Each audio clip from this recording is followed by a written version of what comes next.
नमस्कार, मैं प्रेयसी। स्वागत है आप सभी का द प्रिंट लाइन्स में। हाल ही में बांदा की जेल में दिल का दौरा पड़ने के बाद हुई मौत के बाद राज्य के पूर्व मुख्यमंत्री अखिलेश यादव ने मुख्तार अंसारी के परिवार से मिलकर परिवार को सांत्वना दी। इस मुलाकात पर उनके बेटे उमर अंसारी ने कहा कि अखिलेश भैया आए थे, जिसके बाद राहत मिली है।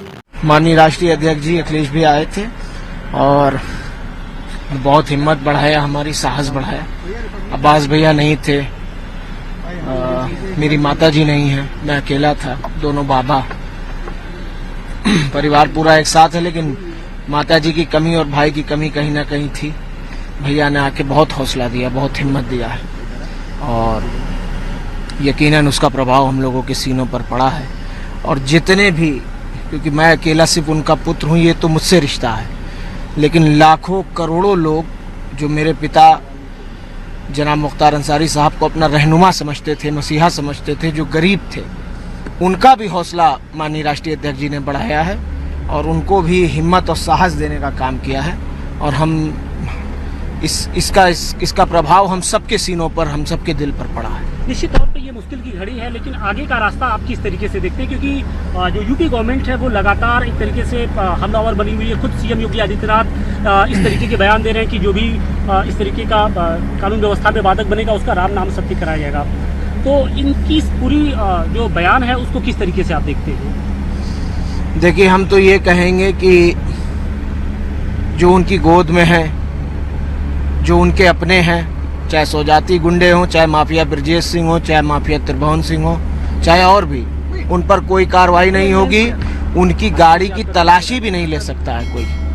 कार्रवाई करना तो बहुत दूर की बात है। इसलिए ये बिल्कुल खोखली बात है और एक तरह से टारगेट करके, चाहे इंसान कुछ किया हो या ना किया हो, उसको टारगेट करके और उसको नुकसान पहुंचाना, उसको तकलीफ पहुंचाना, ये आज की राजनीति बन गई है, जो कि बहुत घातक और खतरनाक है। आप लोग के परिवार की ओर से जो शंका जाहिर की थी, हम लोगों ने भी बीएचयू के एक्सपर्ट से बात की, तो उन्होंने भी आपकी ही बातों को आगे दोहराया। तो आप कह रहे थे वही बीएचयू के एक्सपर्ट भी कह रहे हैं। देखिए, हम तो ये फिर कह रहे हैं आपसे, आप लोग जिन बातों को लेकर शंका जाहिर कर रहे थे, उन बातों को जो बीएचयू के एक्सपर्ट हैं, फॉरेंसिक एक्सपर्ट, उन्होंने भी कहा कि नहीं, अरे चीजें सब खोलेंगे, सब राज खुलेंगे, तह बतह खुलेंगे। कुछ आज खुल जाएंगे, कुछ कल खुल जाएंगे, कुछ परसों खुल जाएंगे। और अफजाल बाबा ने कहा भी है ना कि जो पॉइजन से किसी की अगर मौत हुई हो, 5 साल, 10 साल, 20 साल बाद भी उनका डीएनए और सब कुछ बता देगा कि क्या हकीकत थी। आज लोग छुप लें पर्दे के पीछे, लेकिन कानूनी रास्ते से हम लोग अपनी लड़ाई लड़ेंगे।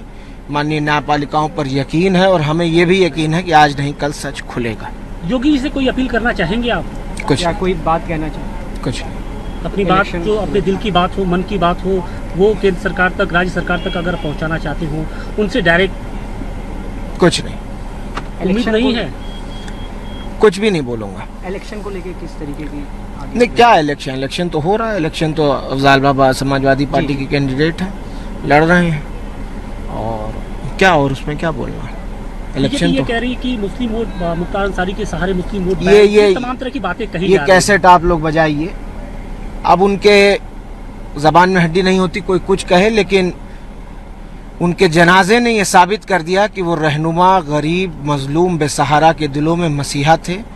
और 3600 जात के लोग, मुसलमान की बात नहीं कर रहा हूँ, हर धर्म के, और ख़ास तौर पे हिंदू भाइयों में हमारे 3600 जात के लोग आए।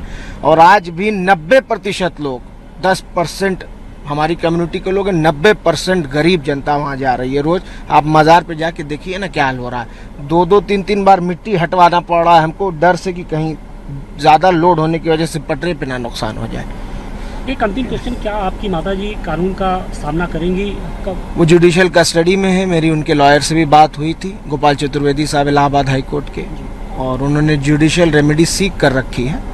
और यकीनन हमें उम्मीद है कि न्यायपालिका से हमें इंसाफ मिलेगा, न्याय मिलेगा, ये यकीन है हमें। ऐसे ही और भी अहम खबरों को देखने के लिए बने रहिए द प्रिंट लाइन्स के साथ।